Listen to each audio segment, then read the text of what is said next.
I just wanted to take a couple minutes to finish up the cardiac cycle. So I'll post this one right after the last cardiovascular video. So the cardiac cycle is the sort of mechanical cycle of what happens in the heart. And there are four stages. The first stage is called ventricular filling. The condition of the AV valves during ventricular filling has to be open. And if you know the condition of the AV valves is open, then the semilunar valves have to be closed. The semilunar and the AV valves will never be open at the same time in a healthy person. So we've got ventricular filling. At the end of ventricular filling is when atrial contraction occurs. And like I told you guys last time, atrial contraction is not what causes the AV valves to open. So this region is ventricular filling, and please note how long ventricular filling is. The next stage is isovolumetric contraction, or I call it isovolumetric ventricular contraction so that you can remember what's contracting. Please look how short it is. And what's happening is the ventricles start to contract and they close the AV valves, which would be the first heart sound when those close. But there's this period in which you've closed the AV valves and you have not opened the semilunar valves yet. And so it is isovolumetric, meaning no blood is actually leaving any of the chambers, but it's relatively short. And that isovolumetric ventricular contraction is going to end when the pressure gets high enough to open the semilunar valves right here. And then you start the next stage, which is ventricular ejection. Please note that ventricular ejection is pretty darn long, right? And ventricular ejection is going to end when the semilunar valves close, because of the relaxation of the ventricles will cause low pressure here, higher pressure in the arteries because they're full of blood.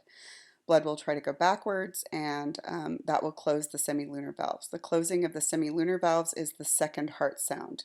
So it goes lubbed up, lubbed up, lubbed up. This one is higher and more staccato. So now there's a period of time in which all of the valves are closed, so nothing is moving anywhere. So it's isovolumetric, but this time the ventricles are relaxing. So this is isovolumetric ventricular relaxation. And that is going to end when the AV valves open again due to venous return coming back to the atrium. And then you're going to start the whole process over again. So ventricular filling is going to occur.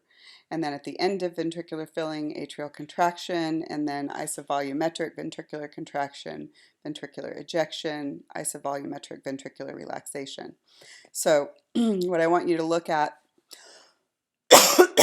on your own is to see if you can figure out the condition of each of the valves during each of these stages, what's open and what's closed. And instead of just memorizing it, just think about it. And then ultimately what you're going to do is to sort of put together the story. So I'm going to show you guys this animation. We looked at it briefly last time, but we didn't get time to spend on it. So here's the cardiac cycle. Now in the animation, he starts at a slightly different time than this, but remember it's a circle, right? So as long as we can identify where he starts the animation, we're going to be fine. And then it just continues to go through. So I'm going to kind of narrate for you guys as he goes through. Actually, I'll let him narrate the first time. Ventricular contraction causes the atrioventricular valves to close, which signals the beginning of ventricular systole. So this is the stage called isovolumetric. They call it volumic. It doesn't make any difference. Isovolumetric ventricular contraction. The ventricles are contracting, but blood isn't really moving anywhere. So we are now right here in the stage. Okay. The semilunar valves were closed during the previous diastole and remain closed during this period.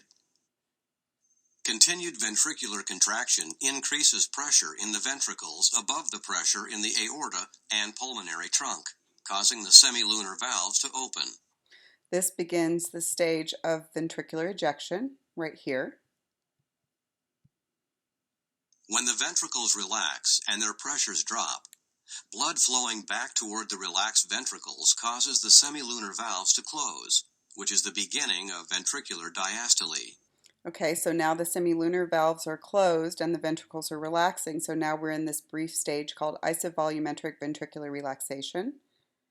And then, Note that the atrioventricular valves remain closed. When the pressure in the ventricles becomes lower than the pressure in the atrioventricular valves open and blood flows into the relaxed ventricles. This accounts for most of the ventricular filling. okay, so now we're in this stage of ventricular filling, which starts here and ends here. Okay, and then near the end of ventricular filling is when you're going to have atrial contraction. So that's what should happen next. The atria then contract and complete the ventricular filling. So isovolumetric ventricular contraction followed by now we're in ventricular ejection, and now isovolumetric ventricular relaxation followed by ventricular filling, and then atrial contraction at the end of ventricular filling. And then basically you just continue through the story over and over again. So that should give you guys the review that you need. So go through and look at where the valves are open and closed, and when the chambers are contracting versus relaxing, and make sure that you can put the heart sounds in the right place. So let's just look at the timing briefly, and then so the timing at a heart rate of 75 beats per minute, which is within normal, that gives you about 8/10 of a second for each cycle. So what I want you to see is how much time you spend contracted versus relaxed. You spend 1/10 of a second with the atria contracted and the ventricles relaxed.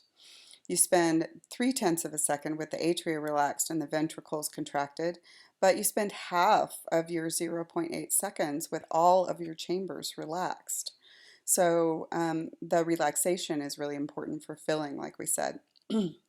Okay, so the cardiac arrhythmias that we talked about before, those can be caused by these abnormalities. Any abnormality of conduction can cause the mechanical activity of the heart to behave strangely.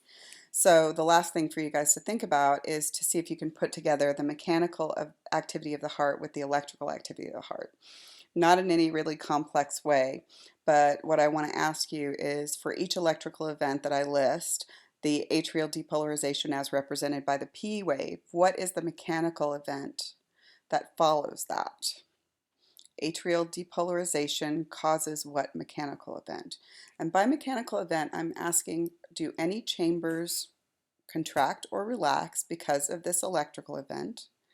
Do any valves open or close because of that? So tell me what the mechanical event is, and then the next question is, does that mechanical event cause the opening or closing of any valves? And if you don't get that, we can discuss it in class tomorrow. The next electrical event that I want to talk about is ventricular depolarization as represented by the QRS complex. The mechanical event that is caused by that ventricular depolarization you should list here, and then you should ask yourself, does that mechanical event cause the opening or closing of any valves? So that's the end of this video. I will upload it for you guys, and then the cardiac cycle is also on your quiz tomorrow.